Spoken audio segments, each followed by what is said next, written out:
Schönen guten Abend, meine Damen und Herren. Mein Name ist Peter Anneköfer. Herzlich willkommen zu einer weiteren TUM at Freising Veranstaltung heute Abend mit einem Thema, das, glaube ich, so nicht viel besser zur Jahreszeit passen könnte. Denn zu dieser Jahreszeit kann man tatsächlich Diversität doch recht eindrücklich erleben. Wälder und Felder blühen in verschiedenen Farben, Insekten schwirren draußen wie drinnen rum und die Tage werden mit Vogelgesang eingeläutet. Wie es allerdings um diese Diversität tatsächlich steht, das ist das Thema des Abends, darüber werden wir uns unterhalten und wir werden einen Vortrag von meinem Kollegen Sebastian Meyer hören, den ich Ihnen jetzt ganz kurz vorstellen möchte. Kurzer Blick auf seinen wissenschaftlichen Werdegang nach seinem Abitur bzw. einer Abi-Note, die ihm letztendlich eigentlich die Pforten zu so jedem Studienfach eröffnet hätte, hat er sich zu unserem Glück für die Biologie entschieden. Das Biostudium hat er dann auch in mehreren Institutionen und auch internationalen Stationen absolviert. Er war da unter anderem in Wales, in Panama. Und dieses Studium hat er wenig überraschend auch wieder mit einer Bestnote abgeschlossen, um dann, wie ich finde, eigentlich folgerichtig mit der Promotion fortzufahren. In der Promotion hat er sich dann einer Artengruppe gewidmet, die er sich auch schon in seiner Diplomarbeit vorgenommen hat, nämlich den Blattschneider-Ameisen. Und diese Arbeit hat ihn dann auch in die atlantischen Küstenwälder Brasiliens geführt. Und wenig überraschend hat er dann diese Promotion 2008 auch wieder mit Bestnote abgeschlossen. Ja, es ist langweilig, aber jetzt super sympathisch, Peter. Ist so, was soll ich machen? Ja. Was soll ich machen? Das war die Information, die ich hatte. Also, summa cum laude bedeutet das mit anderen Worten. Ja? Seitdem hat er sich dann wissenschaftlich weiter dem Zusammenspiel eigentlich von Biodiversität und Ökosystemfunktionen gewidmet, mit auch wieder verschiedenen Forschungsstationen und auch Arbeiten an unterschiedlichen Universitäten. Er war dann Kaiserslautern in Jena und seit 2011 ist er an der Technischen Uni in München. Von Anfang an hier an der TUM war letztendlich eine zentrale Figur eigentlich in der Arbeitsgruppe der terrestrischen Ökologie, die von Professor Wolfgang Weißer geleitet wird. Und dort hat er dann folgerichtig auch 2019 habilitiert. Jetzt mache ich ihn noch unsympathischer. Die Habilitation umfasste letztendlich 28 Fachpublikationen. Ich kann Ihnen sagen, ich kenne auch Habilschriften, die auf 7 oder 8 Publikationen basieren. Also auch hier hat er ein beachtliches Pensum vorgelegt. Seit Februar diesen Jahres, also noch ganz, ganz frisch, ist Sebastian Meyer außerplanmäßiger Professor bei uns an der TUM, eben als Folge seiner herausragenden Leistungen in Forschung und Lehre. Und wir freuen uns natürlich jetzt sehr, dass er uns jetzt schon mit einem Vortrag hier in dieser Reihe beglückt. Aber bevor wir dann dazu kommen, möchte ich noch ein bisschen mehr über ihn erzählen, nämlich auch ein bisschen was über den Menschen hinter dem Wissenschaftler. Es war nämlich so, dass die Erforschung der Welt um ihn herum ihm letztendlich relativ früh in die Wiege gelegt wurde, nämlich bei Kindheitsspaziergängen mit seinen Eltern. Seine Mutter, gelernte Drogistin, zeigte ihm dabei am Wegesrand, welche Pflanzen wie heilend wirken und vielleicht noch wichtiger, welche Pflanzen man auch direkt essen konnte.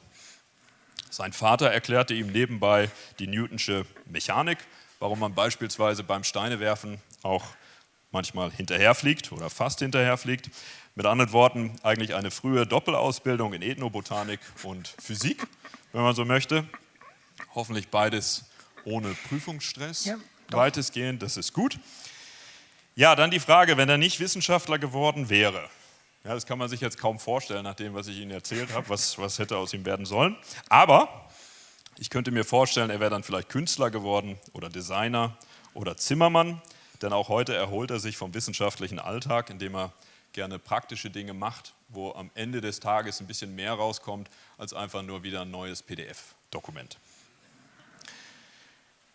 Mehr gesehen, mehr als so ein PDF-Dokument, hat er dann auch im brasilianischen Regenwald. Eines seiner beeindruckendsten Erlebnisse, was er mir geschildert hat, war es im Regenwald in einer Hängematte zu schlafen, aber eben nicht nur dort zu schlafen, dann nachts auch aufzuwachen und von Tausenden von Glühwürmchen umgeben zu sein, die ihn dort des Nächtens verzaubert haben. Wahrscheinlich einer der romantischen Momente, den man sich so bei der Feldforschung an Blattschneiderameisen vorstellen kann. Lieber Sebastian, jetzt darfst du uns verzaubern. Jetzt ist die Bühne deine. Vielen Dank, Peter.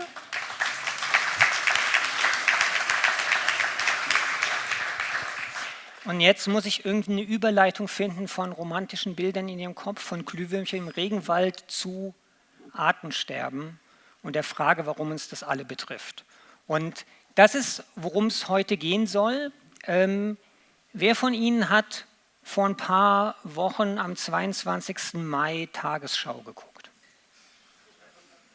Tagesschau am 22. Mai.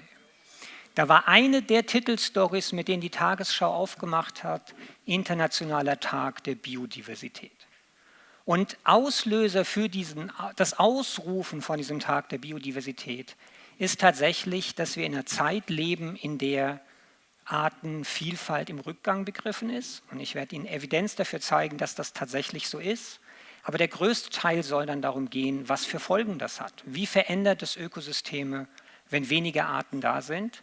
Und wie verändert das, wie wir mit diesen Ökosystemen interagieren? Welche Folgen hat das für uns selbst? Bevor wir da einsteigen, Biodiversität, was heißt das eigentlich? Es ist ein gar nicht so alter Begriff, ist 1988 geprägt worden von Edward Wilson in seinem Buch Biodiversity und ist ein Kunstwort, zusammengesetzt aus griechisch bios, das Leben, und lateinisch diversitas, die Vielfalt. Und bedeutet dann die biologische Vielfalt oder die Vielfalt des Lebens. Und in der allgemeinsten Definition ist es tatsächlich eine ganze Skala von verschiedenen Teilaspekten, die da reinspielen. Wir haben unterschiedliche Ökosysteme auf einer ganz großen Skala, innerhalb der Ökosysteme unterschiedliche Arten, unterschiedliche Pflanzen, unterschiedliche Tiere und innerhalb der Arten eine genetische Vielfalt, eine genetische Diversität, hier repräsentiert durch Cerealien oder durch Äpfel, von denen es Hunderte, Tausende Sorten weltweit gibt. Und wir können Diversität dann unterschiedlich fassen, wir können unterschiedliche Anzahlen haben, wie viele Arten kommen in den Untersuchungsgebieten überhaupt vor. Wir können uns anschauen, wie sind die verteilt, gibt es einzelne Arten, diese grüne, die ganz häufig sind, und seltene Arten, die sehr wenig vorkommen, oder sind alle mehr oder weniger gleich häufig. Wir können unterschiedliche Gemeinschaften haben, in denen diese Arten auftreten, und dann können zwei Gemeinschaften ähnlich sein, weil sie teilweise überlappen in der Zusammensetzung der Arten, oder sie können komplett unterschiedlich sein, weil es ganz andere Arten sind, die an der einen Stelle vorkommen als an der anderen. Und dann, das ist das, was mich als Ökologen fasziniert, als jemand, der versucht zu verstehen, wie Ökosysteme eigentlich funktionieren, interagieren all diese Arten in einem Ökosystem auch noch. Die tun alle unterschiedliche Sachen, haben unterschiedliche Eigenschaften, damit unterschiedliche Effekte auf das Ökosystem. Und darauf kommen wir dann gleich zurück. Das ist, worum es heute gehen soll. Aktuelles Artensterben, ein bisschen Kontext dazu. Dann die Frage, was die Ursachen dafür sind, auch relativ kurz. Und dann der Hauptteil, was sind die Konsequenzen von so einem Artenverlust für Ökosysteme? Warum soll uns das betroffen machen? Warum betrifft uns das, wenn sich diese Ökosysteme verändern? Und um ein bisschen positiv zu enden, wenige Folien, was sind denn potenziell Lösungsansätze? Was sind Handlungsoptionen, die Sie, jeder selbst haben, um die Welt ein kleines bisschen besser zu machen? Das aktuelle Artensterben. Sie haben vielleicht in dem Beitrag von der Tagesschau oder anderswo schon mal den Begriff gehört des 6. Massenaussterbens auf der Erde. Und dieser Begriff wurde geprägt, weil es in der Erdgeschichte bislang 5 große Aussterbeereignisse gab. Das sind die hier markiert sind, immer am Ende ihrer Erdzeitalter. Und Diese Ereignisse, zum Beispiel dieser Kometeneinschlag, bei dem die Dinosaurier ausstarben, führen dazu, dass mindestens 75% der bekannten Gattungen auf der Erde, die es zu diesem Zeitpunkt gab, ausgestorben sind. Und jetzt gerade leben wir im Anthropozän, wir leben in dem Erdzeitalter, in dem die Erde maßgeblich durch unsere menschlichen Aktivitäten beeinflusst ist. Und wir erleben undagewesene, zumindest in den letzten hunderten Jahren, undagewesene Aussterberaten. Das, was hier unten gepunktet gezeigt ist, das ist die Rate, mit der im langjährigen Durchschnitt Arten auf der Welt aussterben. Und das, was hier gezeigt ist, ist für Säugetiere, für Vertebraten, für Vögel und für Amphibien und Fische die Aussterberaten, die jetzt in den letzten 200 Jahren dokumentiert sind. Und die sind um ein Vielfaches höher, anstelle 0,02 oder irgendwas zu sein, sind wir bei 1,52. Das bedeutet, dass von den 10 Millionen Arten, die wir ungefähr schätzen, die es auf der Welt gibt, im Moment 1 Million, 1/10 aller Arten akut vom Aussterben bedroht sind. Das sind Daten vom IPBES Assessment. Als Beispiel, um diese Zahlen hier zu verdeutlichen, in den letzten 100 Jahren sind ungefähr 100 Vogel- und Säugetierarten ausgestorben. Das entspricht 1% aller bekannten Vogel- und Säugetierarten auf der Welt. Und wenn wir das jetzt hochrechnen auf Artengruppen, von denen wir viel weniger gut kennen, wie viel es eigentlich gibt, auf Insekten, von denen wir wissen, die sind der Großteil der Diversität auf der Welt, dann würde 1% der bekannten Insekten bedeuten, dass in den letzten 100 Jahren ungefähr 30.000 Insektenarten ausgestorben sind. Ohne, dass wir als Wissenschaft das überhaupt vernünftig dokumentieren konnten, ohne dass wir überhaupt nachweisen können, dass das passiert ist. Einfach nur als Hochrechnung. Es ist aber nicht nur, dass ganze Artengruppen verschwinden, es ist auch, dass die Arten, die noch da sind, die Populationen dieser Arten immer kleiner werden. Und das ist etwas, das wird jährlich reported unter Federführung vom WWF im sogenannten Living Planet Report. Und da wird für das, was die IUCN, das ist die Nichtregierungsorganisation, die die roten Listen international führt, die beurteilen den Populationsstatus von all gelisteten Arten und schauen sich die Trends an, ob diese Populationen stabil sind oder kleiner werden. Und das sieht jetzt wie nicht allzu viel Abfall aus, aber das ist eine logarithmierte Achse. Das ist hier 0,05, 0,1, 0,2, 0,4, also immer eine Verdoppelung in kleiner werdenden Schritten nach oben. Das hier ist ein Rückgang von 73% in dem Status, wie vital Populationen weltweit sind. Und was dann endgültig, das sind alles Daten, die Wissenschaftler nicht wirklich überrascht haben, aber die es irgendwie sehr lange nicht geschafft haben, in die Öffentlichkeit durchzudringen.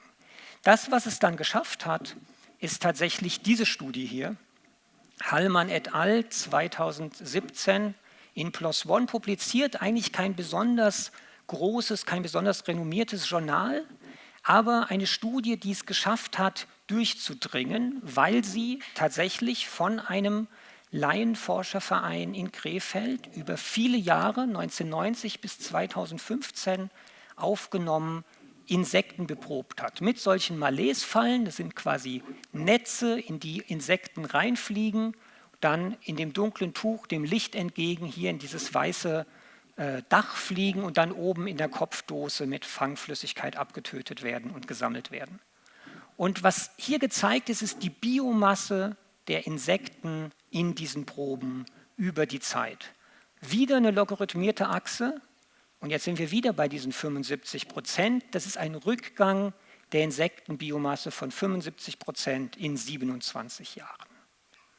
Und diese Zahl hat es geschafft, tatsächlich die Öffentlichkeit aufzurütteln. Das ging durch die Presse, das ging durch die nationalen Zeitungen, das ging durch die Nachrichten. Das führte hier in Bayern zu einem Volksbegehren, das Stoppt das Artensterben hieß ursprünglich. und dann irgendwann zu einem Rettet die Bienen wurde. Und dieses Rettet die Bienen hat jetzt ganz merkwürdige Konnotationen, was man daraus macht und wie man meint, dass man Artensterben aufhalten kann. Und wenn ich dran denke, komme ich ganz am Ende nochmal darauf zurück. Wenn nicht, fragen Sie mich hinterher.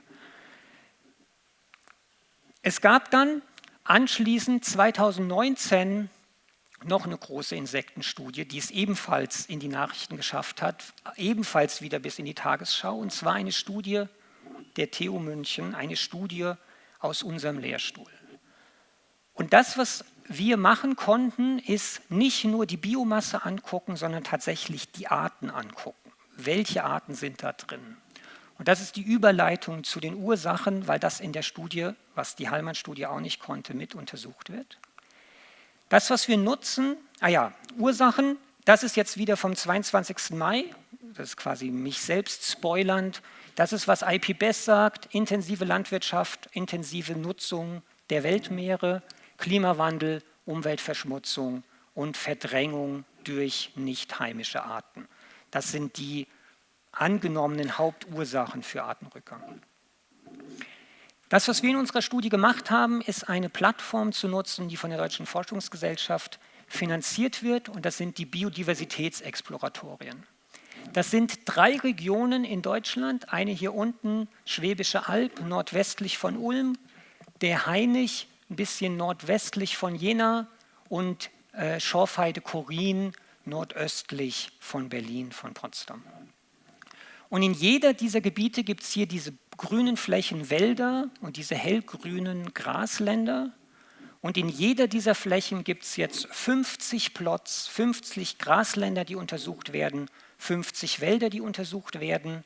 Und all diese 50 Plots sind in den Bedingungen relativ homogen innerhalb der Gebiete, unterscheiden sich aber darin, wie intensiv diese Flächen genutzt werden.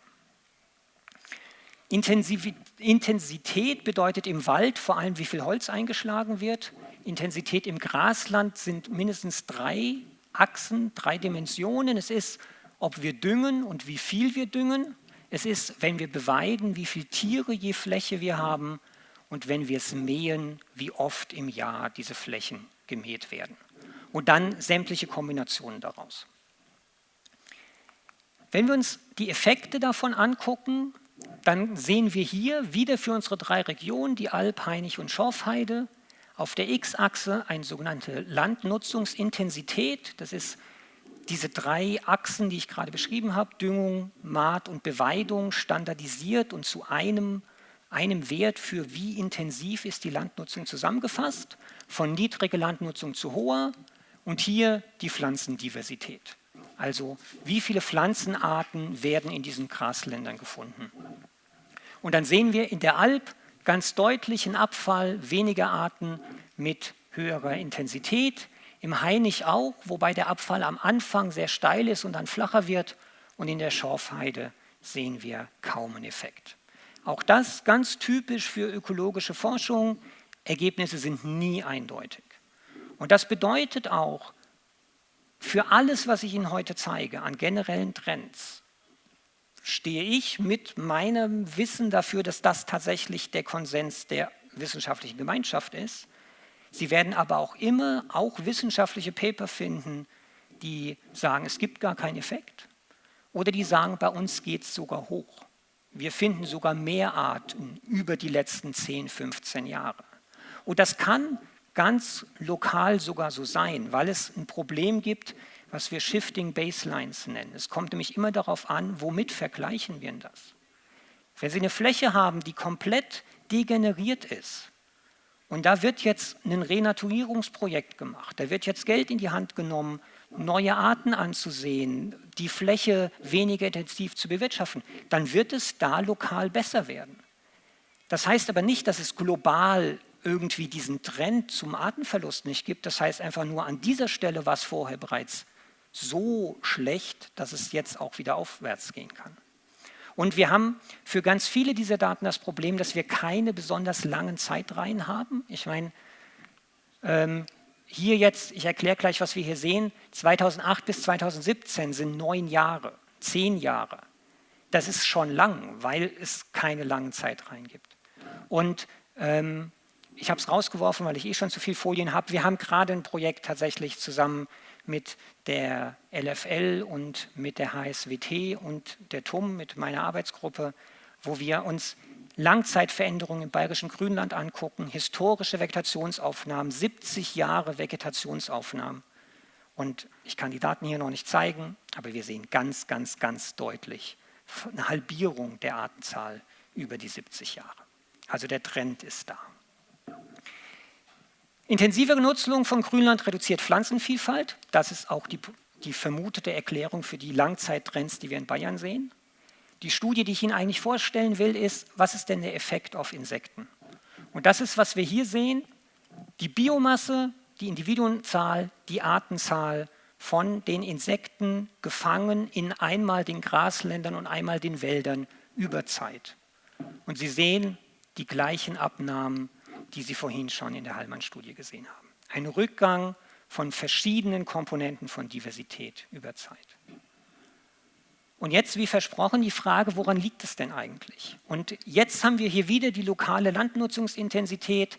Lassen Sie sich nicht von der Achse verwirren, das muss alles skaliert werden. Deswegen ist es jetzt so mit von Minus bis Plus, damit wir verschiedene Plots, verschiedene Regionen und verschiedene Jahre auf einer Skala plotten können. Wir sehen immer einen Rückgang von Artenanzahl der Insekten im Grünland mit Landnutzungsintensität. Das erklärt aber nicht den Rückgang über Zeit. Wir sehen bei niedriger Landnutzungsintensität und bei hoher Landnutzungsintensität einen ähnlich starken Rückgang. Wo wir einen Unterschied finden, ist, wenn wir uns anschauen, hier der Effekt über Zeit, jetzt haben wir auf der X-Achse wieder 2008 bis 2017, und die unterschiedlichen Linien zeigen jetzt an, wie viel Ackerland gibt es im Umkreis, in einem Puffer um diese Grasländer, die wir untersuchen. Und die hellblauen Linien haben wenig Ackerland außenrum und je dunkler die Linien werden in 1 Kilometer Umkreis, umso mehr Ackerland gibt es um dieses Grasland. Und Sie können selbst sehen, was man da sieht, einen ganz klaren, stärkeren Effekt mit mehr Ackerland. Und im Wald finden wir keine Effekte. Das heißt, wir haben bereits einen Hinweis darauf, dass Landnutzungsintensität eine wichtige Rolle spielt.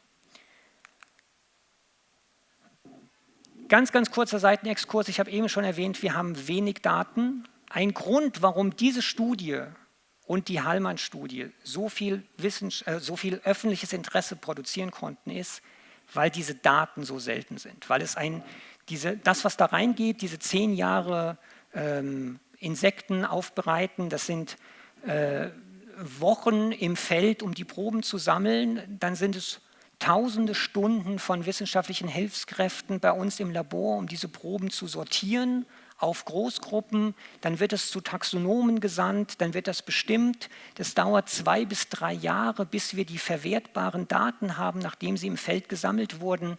Da fließt eine Menge Ressourcen in Geld, in Forschungsgeldern, in Zeit, in Manpower rein. Und deswegen gibt es davon so wenig. Und deswegen arbeiten wir daran, ich in meiner Arbeitsgruppe eine Alternative zu finden, um komplementär schneller mehr Daten zu produzieren. Und das, was wir tun, ist, Kamerafallen zu entwickeln. Hier oben hängt der Sensor drüber, der diese Flächen filmt. Unterschiedlich farbige Kreise locken unterschiedliche Insekten an. Die Kamera filmt das, detektiert, dass da ein Insekt sitzt, macht Fotos von diesem Insekt und dann können wir eine künstliche Intelligenz trainieren, um das zumindest in Ordnungen oder in Großgruppen zu bestimmen und irgendwann in hoffentlich nicht allzu ferner Zukunft sogar auf Artebene. Und dann bekommen wir binnen Tagen die Daten und können das an hunderten Stellen gleichzeitig machen, weil unsere Fallen verhältnismäßig günstig sind. Und das sind tatsächlich Originalfotos von unseren Fallen aus den Exploratorien vom letzten Jahr. Und mit diesem kontinuierlichen Messen pro Tag bekommen wir dann nicht an diesem einmaligen Ereignis, wo wir gesampelt haben, sondern wir bekommen kontinuierlich über Zeit Aktivitätsmuster in diesen Fallen und können dann zum Beispiel direkt analysieren, ist an dem Tag, nachdem gemäht wurde, die Aktivität anders als an dem Tag, bevor gemäht wurde. Das als kleiner Exkurs. Zurückkommt zu dem, was ich Ihnen vorher gezeigt habe. Wir haben die Hinweise darauf, Ackernutzung scheint irgendwie das Grasland zu beeinflussen, was da in der Nähe ist. Und das ist, was auch die großen Synthesen, globale, weltweit Zusammentragen von Studien bestätigen. Eine ganz berühmte ist von Sala, mittlerweile schon ein bisschen älter, aus 2000, die sagt, es ist Landnutzung als der wichtigste Treiber von Biodiversitätsverlust, gefolgt von Klima, von Aufdüngung durch Ackerbau und Luftemissionen, durch Einschleppen von neuen Arten und ganz am Ende durch CO2-Anstieg. Also wieder Landnutzung als Treiber von Biodiversitätsverlust. Und die gleiche Message, noch ein bisschen drastischer, ein bisschen grafischer, aus 2016, Maxwell, unter dem schönen Titel The Big Killers, fasst zusammen, und das beinhaltet jetzt wieder nicht Insekten, sondern die rote Liste Arten, also Wirbeltiere, Vögel, Fische, Amphibien. Es ist Overexploitation, also Übernutzung, Überfischung unserer Seen und tatsächlich auch Rodung von Wäldern, dann Landwirtschaft, dann urbane Entwicklung und dann einiges anderes, was diese Arten gefährdet. Also, wir haben einen Rückgang von Diversität und der Rückgang hängt direkt daran, wie wir als große, immer noch größer werdende Menschheit unseren Planeten intensiv ausbeuten. Und das bringt mich zu der Hauptfrage, für die wir heute hier sein wollen. Was sind die Konsequenzen davon? Wie verändert sich so ein Ökosystem, wenn wir weniger Arten haben? Komplexe Grafik und gleichzeitig eine totale Simplifizierung von dem, was ein Ökosystem ist. Jedes dieser Symbole hier visualisiert ein Teil von einem Ökosystem, also die Pflanzen, die Photosynthese betreiben und Produktivität, Energie, Ressourcen für alle anderen Organismen im Ökosystem zur Verfügung stellen, die interagieren mit der Umwelt, mit Nährstoffen, mit Licht, mit Wasser, produzieren Biomasse und wenn sie nicht gefressen werden, sterben sie irgendwann ab, werden totes organisches Material und das wird dann von den Zersetzern wieder abgebaut, von Saprophagen, Bakteriophagen, Fungophagen, die diese in der Biomasse gebundenen Nährstoffe wieder mineralisieren, der Pflanze wieder zur Verfügung stellen und dann ist das der kleinste denkbare geschlossene Kreislauf. In Realität haben wir hier noch die Konsumenten, die Pflanzenfresser, die Herbivoren, die lebende Pflanzen fressen, die Räuber, die Pflanzenfresser fressen, die Mikrobiomräuber, die hier von den Destruenten fressen. Und das ist, wenn wir es noch weiter aufblähen, nicht nur so eine kleine Bubble, sondern das, was Sie als große Nahrungsnetze kennen. Und ja, das ist jetzt kein temperates Beispiel, sondern die Folie aus meiner Vorlesung. Afrikanische Savanne, die Pflanzen, die Pflanzenfresser, die Prädatoren, die Mixed, also die sowohl Pflanzen als auch Herbivoren fressen und dann so die Top-Prädatoren, die Löwen oder sowas, die sich rein räuberisch ernähren. Und Sie können sich natürlich vorstellen, dass wenn wir jetzt in so einem komplexen System, wo jeder dieser Pfeile eine Interaktion zwischen Arten in dem Ökosystem darstellt, dass wenn wir anfangen, hier Arten zu verlieren, sich das ganze Ökosystem verändert. Es fehlt auf einmal die Art, die irgendwie eine andere Art frisst und damit die Population in ihrer Größe kontrolliert. Es fehlt auf einmal die Beute für irgendeinen Prädator, der dann nicht mehr genug Nahrung findet, dann wird die Prädatorenpopulation kleiner. All sowas verändert potenziell ziemlich drastisch, wie Ökosysteme funktionieren. Das ist unsere Hypothese, die wollen wir untersuchen. Ist dieses diverse Grünland mit vielen, vielen Arten drin, in denen mehr Arten vorkommen, in denen mehr Vernetzungen stattfinden, ist da dieser Austausch von Materie, von Energie, von Information im Ökosystem durch all diese Prozesse, die wir gerade so ganz kurz angerissen haben, ist der größer als in einem System mit wenig Arten, wo wir durch irgendeine Störung viel von unserer Diversität verloren haben. Und jetzt könnte man sagen, wenn uns das interessiert, naja, dann gehen wir jetzt einfach hier raus auf irgendwie eine Wiese. Man sieht ja, das ist irgendwie bunt, blüht bunt, das wird divers sein und das blüht irgendwie nicht bunt, da wird wenig Arten sein und dann vergleichen wir einfach diese beiden Wiesen. Es hat nur ein Problem, es gibt ja einen Grund, warum diese eine Wiese divers ist und die andere nicht. Und wenn wir jetzt Unterschiede in der Funktion des Ökosystems finden, können wir nicht sagen, liegt es daran, dass mehr oder weniger Arten da sind, oder liegt es daran, dass der Bauer diese eine Wiese viel intensiver bewirtschaftet als die andere. Das müssen wir voneinander trennen und das können wir nicht, wenn wir einfach rausgehen in die Landschaft und beobachten. Und stattdessen tun wir das, was wir in der Ökologie dann immer tun, wenn wir Kausalität herstellen wollen. Wir machen ein Experiment.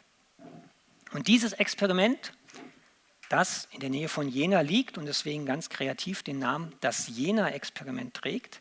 Das ist tatsächlich der Grund, warum ich aus Brasilien zurückgekommen bin und den Regenwald verlassen habe und angefangen habe, im Grünland zu arbeiten. Das ist das weltweit größte und zweitälteste Biodiversitätsexperiment, das es gibt. Es gibt in Cedar Creek noch eins, was älter ist, aber nicht so groß und wie Sie gleich sehen werden, nicht so viele tolle Sachen gemessen hat wie wir. Angelegt 2002 auf ungefähr 10 Hektar Fläche im ehemaligen Schwemmland der Saale. Da oben sehen Sie so ein bisschen blau, da fließt der Fluss Saale aus Jena raus. Und wir haben ein mesophiles Grasland, ein quasi nährstoffversorgtes, mäßig feuchtes Grasland, was als Heuwiese bewirtschaftet wird. Eine Glatthaferwiese, das sogenannte Dauco. Da fehlt ein T, Artenateretum. Das bedeutet, wir haben 60 Arten ausgewählt, die diese phytosoziologische Gemeinschaft charakterisieren. Das sind 16 unterschiedliche Gräser, also 60 Arten aus 4 Gruppen, 16 Gräser, 12 Leguminosen, also krautige Pflanzen, die als besondere Eigenschaft eine Symbiose mit Knöllchenbakterien eingehen können und damit eine der wenigen Gruppen sind, die tatsächlich Luftstickstoff fixieren können. Also die Bakterien in den Wurzeln können den Luftstickstoff fixieren und ihn dann der Pflanze zur Verfügung stellen. Alle anderen Pflanzen können das nicht. Alle anderen Pflanzen sind darauf angewiesen, Stickstoff in mineralischer Form aus dem Boden aufzunehmen. Deswegen ist das eine ganz besondere Gruppe. Und dann haben wir kleine Kräuter, die sind so bis maximal kniehoch und 20 große Kräuter, die können so hüfthoch und ein bisschen höher werden. Es ist ein Experiment, weil wir festlegen, welche Kombinationen von Arten vorkommen. Und das ist der einzige Grund, warum sich diese Plots unterscheiden. In allem anderen, in ihrer Bewirtschaftung, in ihren Nährstoffen, sind die gleich. Und das Design, was wir festgelegt haben, ist, wir haben Monokulturen, einzelne Arten, Mischungen aus 2 Arten, 4 Arten, 8 Arten, 16 Arten und hier gar nicht gezeigt, als Kontrollen alle 60 Arten gemeinsam. Das ist, was wir Sampling nennen. Wie viele Arten kommen vor? Ist Artenzahl per se wichtig? Und was hier Komplementarität heißt, da kommen wir später nochmal drauf, ist, wie viele dieser 4 funktionellen Gruppen sind realisiert. Wenn wir 2 Arten haben, können das 2 Arten der gleichen Gruppe sein, 2 Gräser oder 2 Leguminosen oder 2 unterschiedliche, ein Gras und eine Leguminose. Und weil die sich ja in ihren Eigenschaften unterscheiden, erwarten wir größere Effekte, wenn wir unterschiedliche funktionelle Gruppen mischen, als wenn wir nur einzelne Arten haben. Und das geht dann hoch mit 4 Arten, 8 Arten, 16 Arten. Die können alle 1, 2, 3 oder 4 funktionelle Gruppen sein. Und das ist dann alles noch repliziert bis zu 16 Mal, sodass wir insgesamt 80 Flächen angelegt haben. Auf einem Feld, was vorher ein Acker war, auf dem Ackerbau stattgefunden hat, diese 10 Hektar. Und auf diesen 10 Hektar wurden dann Elektrokabel verlegt, damit wir auf jedem Plot Strom haben. Dann wurden da sogenannte Saugplatten im Boden installiert, in unterschiedlichen Tiefen, kleine Hohlkörper, die mit Schläuchen verbunden sind, damit wir Bodenwasser sammeln können. Dann wurden hier diese Boxen eingegraben, in denen sind Vakuumpumpen und Sammelgefäße, sodass wir tatsächlich seit 2002 durchgängig Zeitreihen haben von Bodenwasserproben. Dann wurden ein Saatbett produziert, das heißt, diese ganzen Flächen wurden eingeebnet und leicht angedrückt, leicht planiert. Alles wurde beschildert. Hier sehen Sie die Stromkabel in der Mitte von jedem Plot. Und dann haben wir hier diese großen Parzellen, ursprünglich angelegt, 20 auf 20 Meter für jeden dieser über 80 Plots. Dann kommt eine Tonne Saatgut. 60 unterschiedliche Arten, eine Riesenpalette. Die erste Idee, man könne die Mischung, die dann zusammengestellt werden, zusammengewogen werden, ja einfach so in so einem Bottich mischen. Das hat nicht besonders gut funktioniert. Dann sind Feldökologen, wie sie sind. Wir gehen in den Baumarkt und gucken, was wir zweckentfremden können. Und Betonmischer funktionieren hervorragend, um Samenmischungen herzustellen. Und dann, interessante Koinzidenz, Firma Grimmer hier aus Freising hat tatsächlich den Ansaat des Jena-Experiments bestellt. Die haben hier diesen Wagen gebaut, um damit gleichmäßige Saatdichte unsere Flächen anlegen zu können. Naja, und dann braucht man ein bisschen Regen, ein bisschen Geduld und es wächst und dann haben wir tatsächlich blühende Landschaften. Und das ist jetzt 4 Jahre nach Ansaat des Experiments. Das sind hier diese großen 20 mal 20 Meter Plots. Sie sehen, es gibt auch noch kleine Plots, das unterschlage ich alles aus Zeitgründen. Und Sie sehen bereits, dass es ganz unterschiedliche Farbtöne gibt, ganz unterschiedliche Strukturen gibt, durch diese unterschiedlichen Artengemeinschaften, die wir angesät haben. Und das Experiment läuft immer noch. Ich habe kein ganz aktuelles Luftbild. Das ist von 2017, 180 Grad gedreht. Eben haben wir von da oben hier runter geguckt. Jetzt gucken wir in die andere Richtung. Die Plots gibt es immer noch. Sie sehen, die sind mittlerweile nicht mehr ganz so groß und unterschiedlich fragmentiert. Und ja, Dinge und Sachen passieren. Sie sehen aber auch 2 Flächen hier, die da, auf denen Büsche und Bäume stehen. Und das sind Kontrollflächen, das ist sogenannte freie Sukzession. Da haben wir einfach gar nichts gemacht. Und 2002 bis 2017, 15 Jahre reicht aus, dass da mittlerweile so 15 Zentimeter Stammdurchmesser Ahorn draufstehen, dass wir Brombeerdickicht haben. Das ist, was in Mitteleuropa passiert, wenn man eine Fläche sich selbst überlässt und sie sich nach und nach zu Wald entwickelt.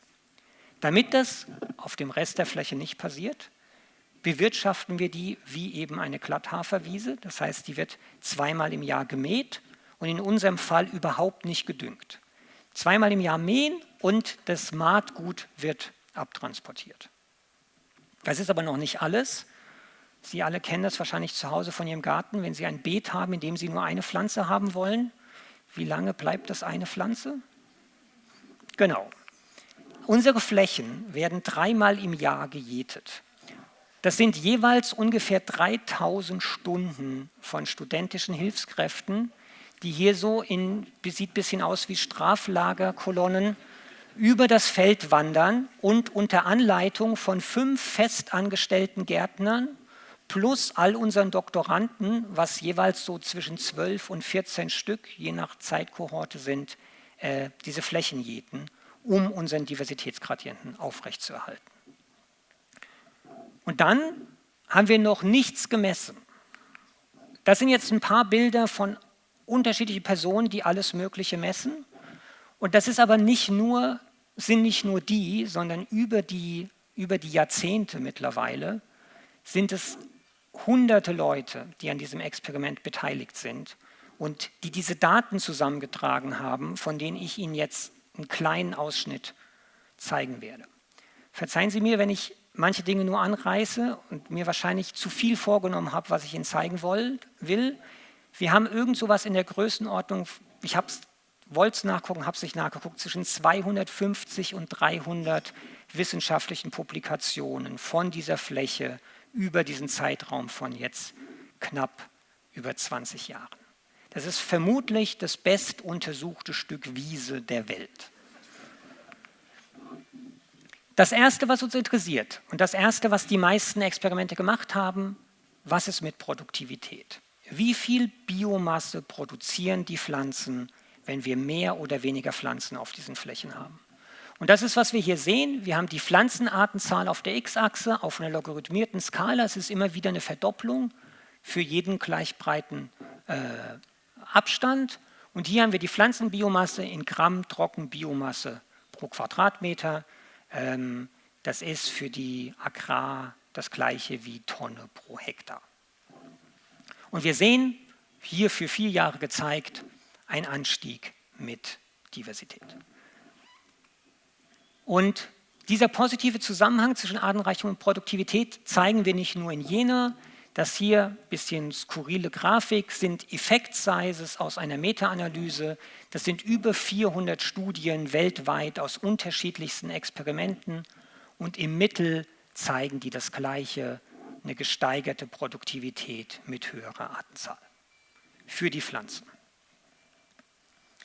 Warum? Warum kann Diversität ein Ökosystem produktiver machen? Und das, was ich Ihnen jetzt zeige, ist mehr so ein bisschen die Cartoon-Version des, wir nennen das einen Mechanismus. Die Idee ist Komplementarität. Das, was ich am Anfang schon mal erwähnt habe. Vielleicht mal das zunächst. Die Unterschiede zwischen den Arten, die sowas wie Teamarbeit ermöglichen. Teamarbeit, weil Arten unterschiedlich sind. Und das ist hier visualisiert als die Tiefe, in der die Art wurzelt und der Bereich des Bodens, aus dem dann die Nährstoffe aufgenommen werden. Und wenn dann nur eine Art ist, dann wurzeln die alle gleich tief, konkurrieren miteinander um Nährstoffe und limitieren gegenseitig ihr Wachstum. Wenn wir Arten haben, die in unterschiedlichen Tiefen wurzeln, konkurriert eine Art, ein Individuum einer anderen Art weniger als ein Individuum der gleichen Art. Und diese Unterschiedlichkeit, das ist, was wir Komplementarität nennen. Und das ist der ganz grundlegende Mechanismus, warum wir solche Diversitätseffekte haben. Diese Diversitätseffekte auf Produktivität sind tatsächlich so groß, dass wir die vergleichen können mit dem Effekt von intensiverer Bewirtschaftung. Und das, was hier gezeigt ist, ist jetzt aus einem Jahr, aus einem sogenannten Management-Experiment, Teilflächen unserer Gesamtplots, die wir unterschiedlich intensiv bewirtschaften. Unser Standardexperiment ist hier 2-mal im Jahr gemäht, M2 und gar nicht gedüngt. Wir haben Plots, die werden nur einmal gemäht und nicht gedüngt, Plots, die werden 2-mal gemäht und mit 100 Kilogramm Stickstoff pro Hektar pro Jahr gedüngt und Plots, die werden 4-mal gemäht mit 100 oder mit 200 Kilogramm Stickstoff gedüngt. Und das entspricht dann so extensiv, mittelintensiv und Intensivwiesen. Und natürlich sehen wir hier eine Zunahme in der Pflanzenbiomasse mit höherer Managementintensität. Aber diese Zunahme sind im Schnitt nur 315 Gramm pro Quadratmeter, während die Zunahme von der mittleren Monokultur zur mittleren 16-Arten-Mischung 440 Gramm pro Quadratmeter sind. Das heißt, der Diversitätseffekt in seiner Größenordnung ist vergleichbar mit dem Effekt von intensiverer Bewirtschaftung. Ein paar ausgewählte Beispiele, was wir sonst finden. Zum Beispiel, wenn wir uns den Boden angucken. Wir haben hier die mikrobielle Biomasse, da werden hier so Bohrkerne entnommen und dann misst man im Labor, wie viel Atmung in diesem Boden passiert als Maß für mikrobielle Aktivität. Und wir sehen, in den ersten Jahren, 2003, 2004, gibt es keine Effekte.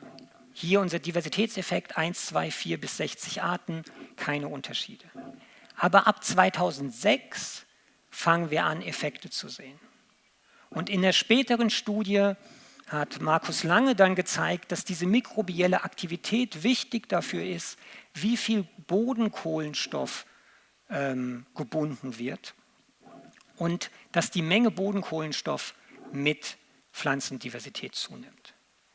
Das, was ich Ihnen hier aber insbesondere nahelegen will, ist, wir finden diese Biodiversitätseffekte oberirdisch direkt im ersten Jahr. Wir sehen an, 2002, 2003 sehen wir einen Effekt auf oberirdische Produktivität. Unterirdisch dauert es. Das ist für die Wurzeln richtig, das zeige ich Ihnen gar nicht. das ist für die Mikroben wichtig, das ist für die Kohlenstoffakkumulation wichtig. Der Boden ist langsam. Es kann dauern, bis Diversitätseffekte überhaupt sichtbar werden. Und das ist etwas, was ich mir angeguckt habe, seitdem ich 2009 am Jena-Experiment gearbeitet habe. Und ich habe mich gefragt, wie verändern sich Ökosystemfunktionen, Diversitätseffekte auf Ökosystemfunktionen über Zeit.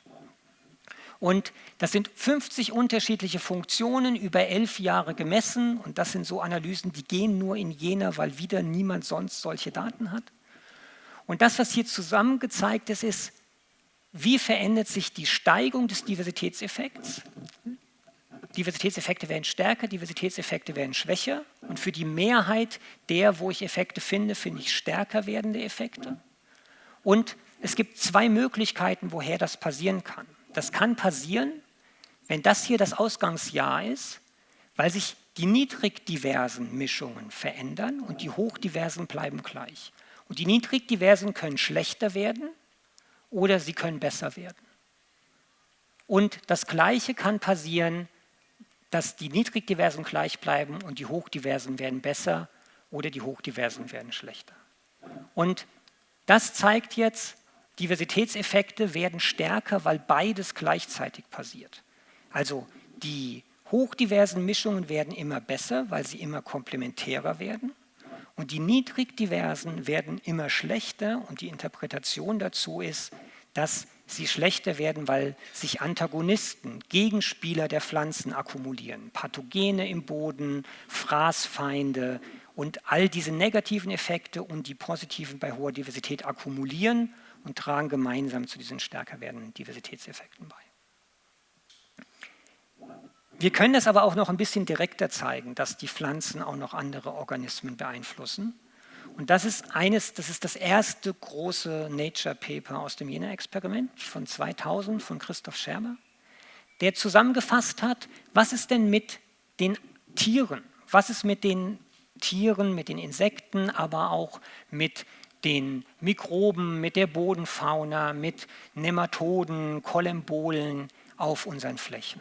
Und die linke Seite ist Abundanz, das ist, wie viele Individuen vorkommen.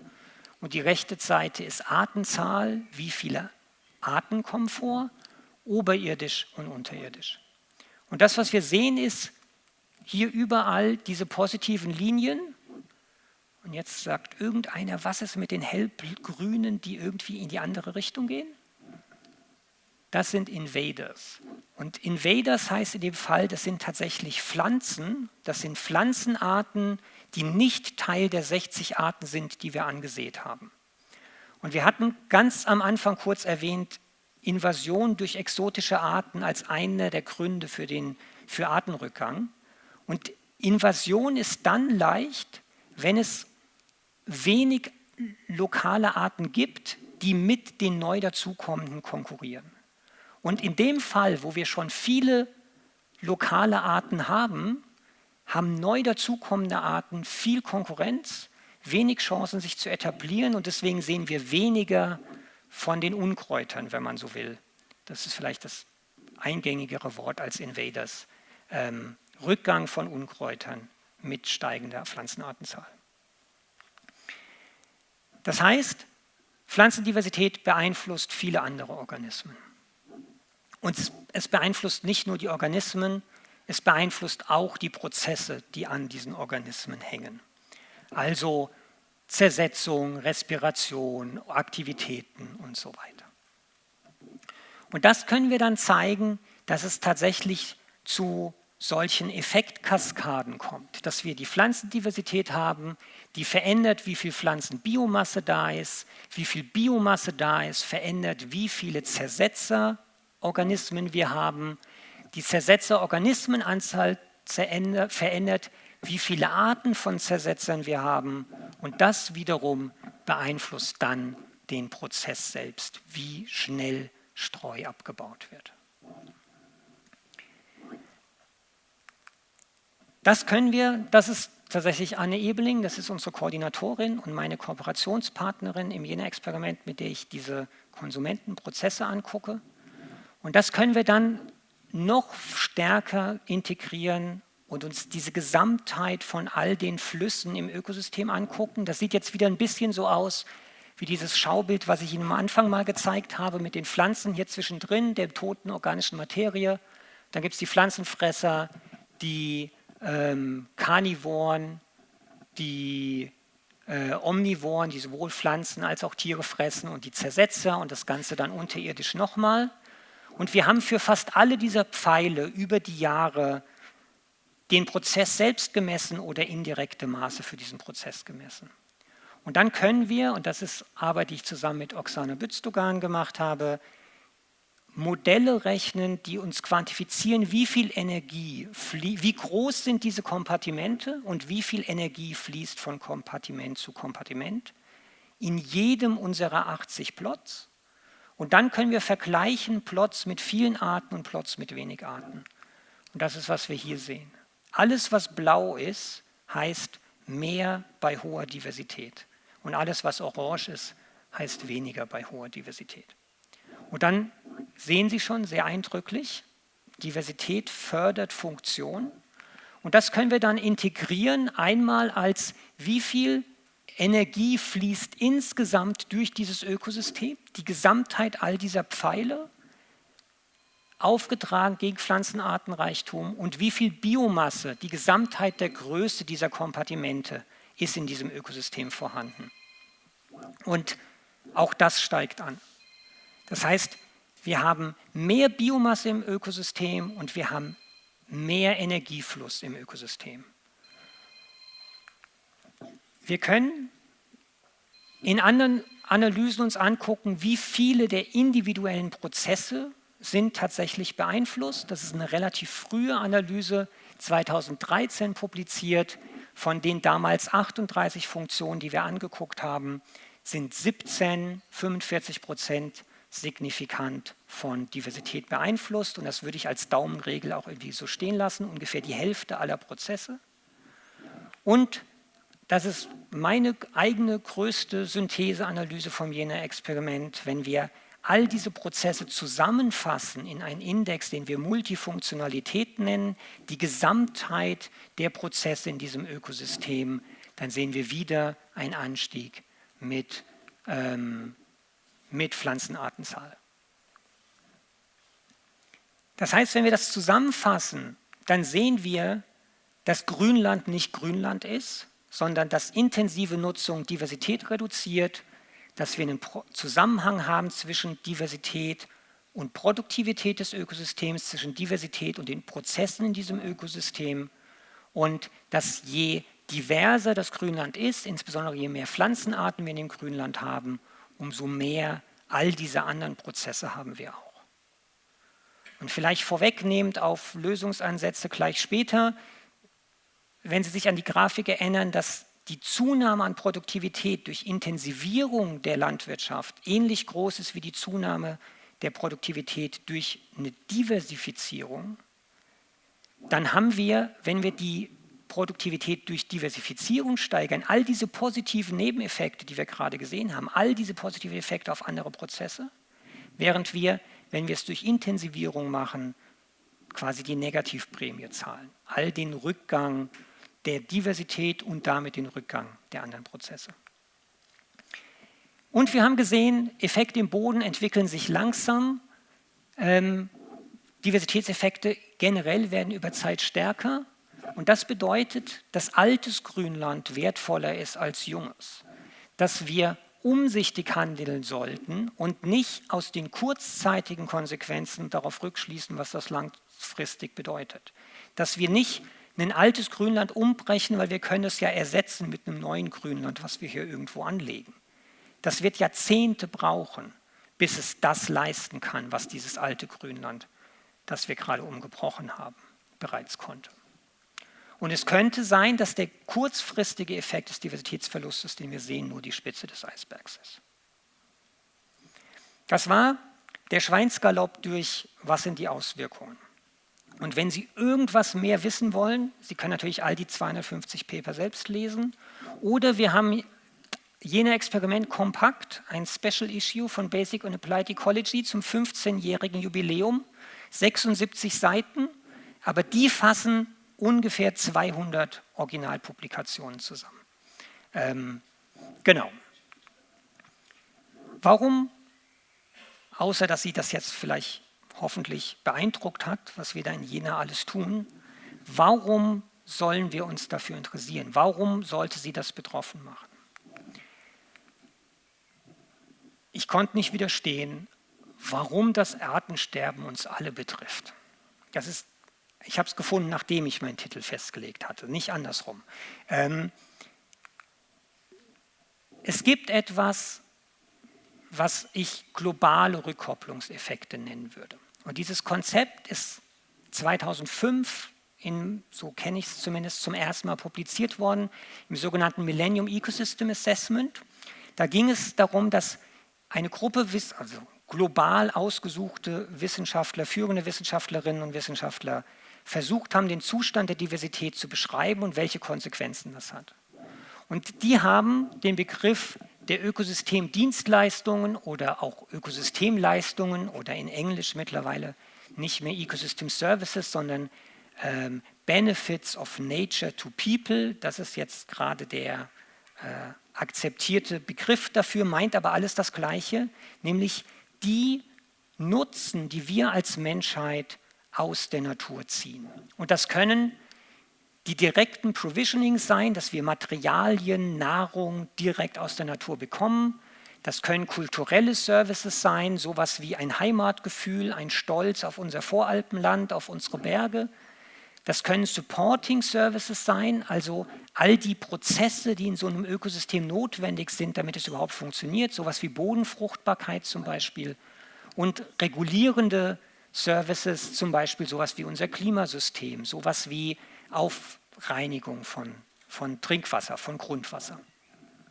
Und die Idee ist, dass Diversität, also die Anzahl relativ abundanten Zusammensetzungen, Interaktionen, entweder direkt diese Services beeinflussen oder die Ökosystemfunktionen, über die Sie jetzt gerade so viel gehört haben, und diese Ökosystemfunktionen dann die Services und das ein Beitrag zum menschlichen Wohlergehen liefert und damit dann aber auch ein Beitrag über menschliches Wohlergehen, über Gesellschaften, über sowas wie auch Populationswachstum von uns als Menschheit auf die globalen Veränderungstreiber, die Sie ja mittlerweile nicht mehr wegdenken können. Also Klimawandel, Veränderung, Aufdüngung haben wir schon erwähnt, Landnutzung, Landwirtschaft und das Einführen von neuen Arten. All das verändert Diversität und damit wieder die Ökosystemservices und damit sind wir in diesem geschlossenen Feedback-Loop.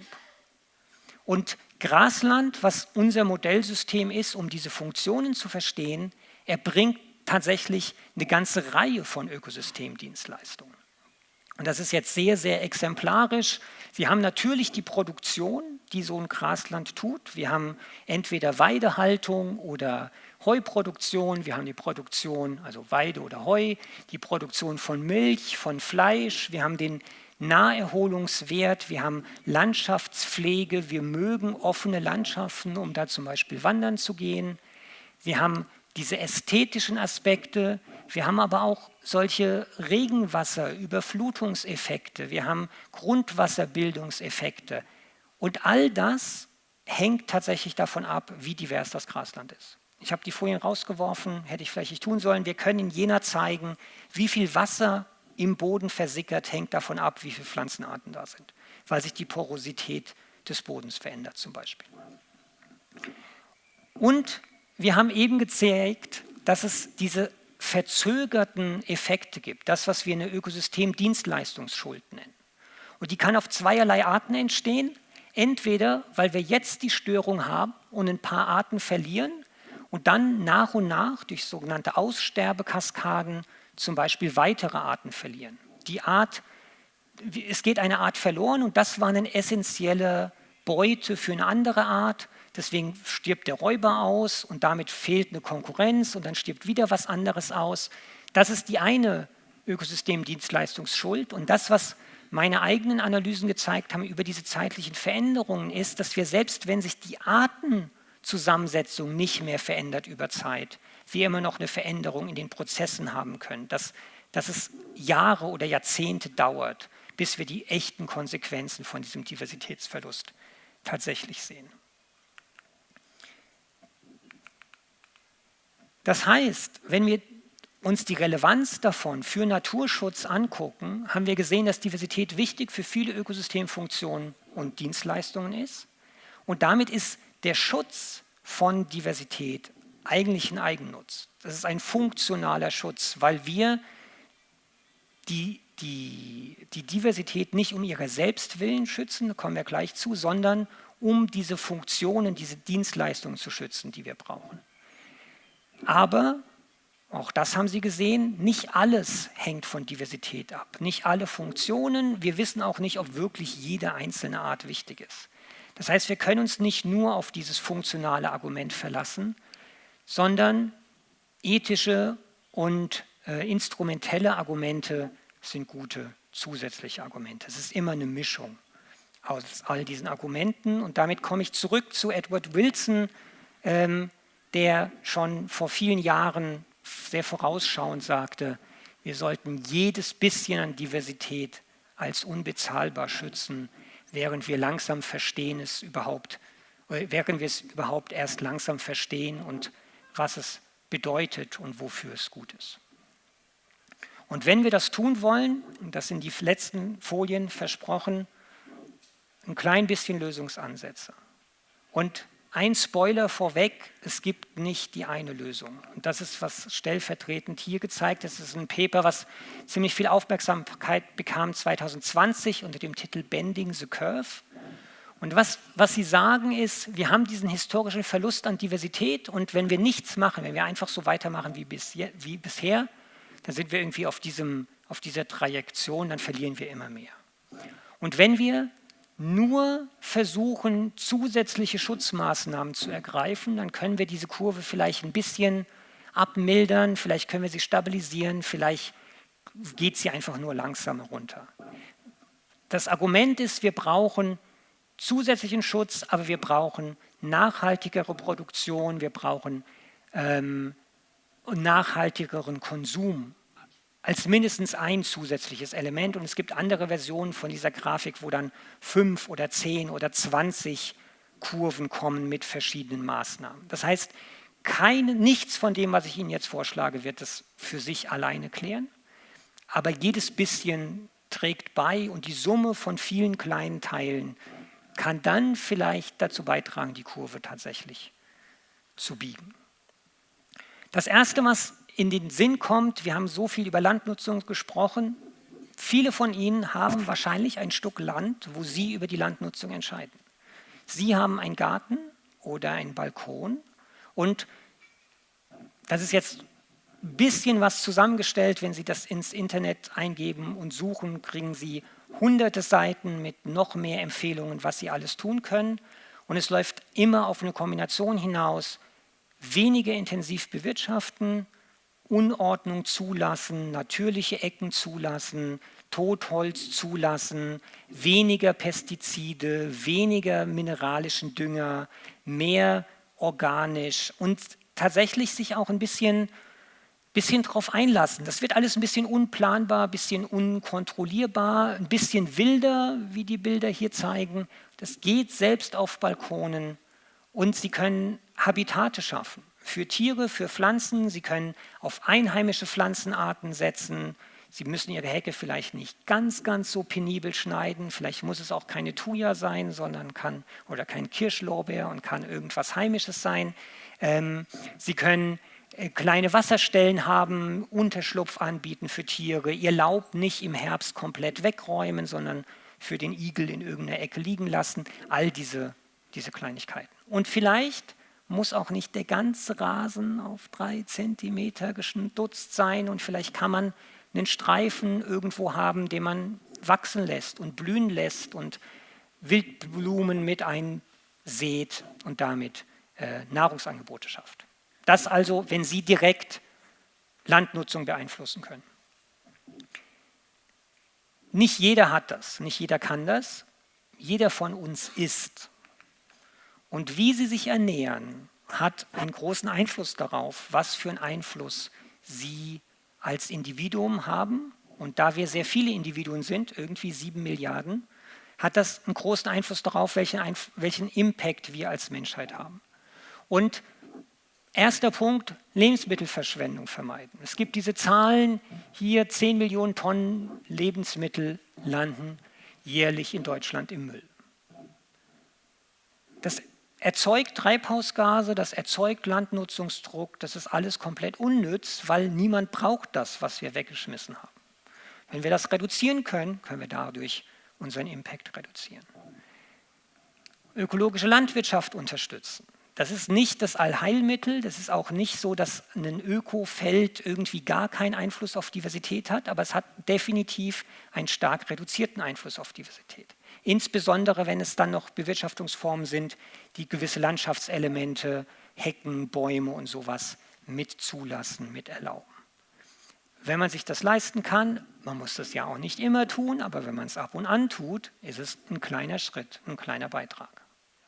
Und das Letzte, tierische Produkte reduzieren. Jede Kilokalorie, die in tierischem Produkt erzeugt wird, hat einen deutlich schlechteren CO2-Abdruck. Rindfleisch 30 Kilogramm pro CO2, Schweingeflügel 4, pflanzliche Lebensmittel 0,1 bis 1,5. Auch das, man muss nicht Vegetarier oder Veganer werden, aber die Mengen zu reduzieren, ist ein Beitrag, den eigenen Fußabdruck zu reduzieren. Und das ist etwas, es gibt, auch das können Sie googeln, hier ist eine Quelle, es gibt ganz viele mehr Rechner, mit denen Sie Ihren eigenen ökologischen Fußabdruck ausrechnen können. Und wenn man sich das dann anguckt, dann sind das so die gängigen Empfehlungen, sowas wie Energiekonsumption beim Duschen, Sparduschkopf, vielleicht auf die eine oder andere Flugreise verzichten, Wohnraum dämmen, pflanzenbetonte Ernährung, Ökostrom, weniger Autofahren, bewusster Konsum. Und das ist meine letzte Folie dazu. Wir als Konsumenten haben einen großen Einfluss darauf, wie unser Wirtschaftssystem funktioniert. Ich hoffe, ich trete niemandem zu nahe, aber die durchschnittliche Firma, das Ziel einer Firma ist es, Geld zu verdienen und Profit zu machen. Und es gibt wahrscheinlich genug Beispiele, wo das auch relativ skrupellos passiert. Wenn das irgendwelche negativen Konsequenzen für Umwelt hat, dann ist das halt so. Das nimmt man halt in Kauf. Aber wenn wir als Konsumenten einfordern, dass sich etwas verändert, verändert das, wie Firmen wirtschaften und verändert das, wie wir als Menschheit unseren Planeten behandeln und was für einen Fußabdruck wir haben. Und es gibt erste Bewegungen in solche Richtungen. Wir haben diese Empfehlung, Ökolandbau zu unterstützen. Es gibt eine zunehmende Nachfrage der Allgemeinheit für bio- und regionale Produkte und das führt dazu, dass sich das Angebot in Supermärkten tatsächlich bereits verändert. Es gibt mit der Diskussion, vor allem ausgelöst durch Plastik im Meer, eine Nachfrage nach weniger Verpackung und damit ein größeres Angebot an losem Obst, Gemüse in Supermärkten, an Mehrwegverpackungen, an Alternativen. Es gibt steigende Nachfrage nach fairer gehandeltem und ökologischer produzierten Textilien und die Modebranche ist weit weg von ihrem Fast Fashion und so aufzugeben, aber es gibt bei allen großen Ketten, allen großen Labels erste Tendenzen in die Richtung zu gehen, einfach weil Konsumenten das fordern. Und noch mächtiger als Konsument etwas zu kaufen und es damit zu unterstützen, ist es etwas nicht zu kaufen und etwas zu boykottieren. Und das drastischste Beispiel, was ich im Netz gefunden habe, ist tatsächlich die Shell Brent Spar Boykottaktion von 1995, wo Shell androhte, die alte Brent Spar Bohrinsel einfach in der Nordsee zu versenken. Und das hat so eine Widerstandswelle erzeugt, solche Proteste erzeugt, von Greenpeace und anderen NGOs vorangetrieben, dass sich ungefähr die Hälfte der deutschen Bevölkerung beteiligt hat und Shell-Tankstellen boykottiert hat. Und es hat nicht sehr lange gedauert, bis der Konzern beschlossen hat, die Bohrinsel nicht zu versenken, sondern sie ordnungsgemäß zu entsorgen. Das heißt, Konsum ist ein scharfes Schwert, nennen wir es so. Und jeder von uns konsumiert und jeder von uns kann darüber zur Veränderung beitragen. Damit Vielen Dank für Ihre Aufmerksamkeit. Vielen Dank an meine Arbeitsgruppe, an die terrestrische Ökologie insgesamt, an die vielen Kollegen vom Jena-Experiment und die Deutsche Forschungsgesellschaft und die Ministerien, die unsere Forschung unterstützen. Und damit haben wir Zeit für Ihre Fragen.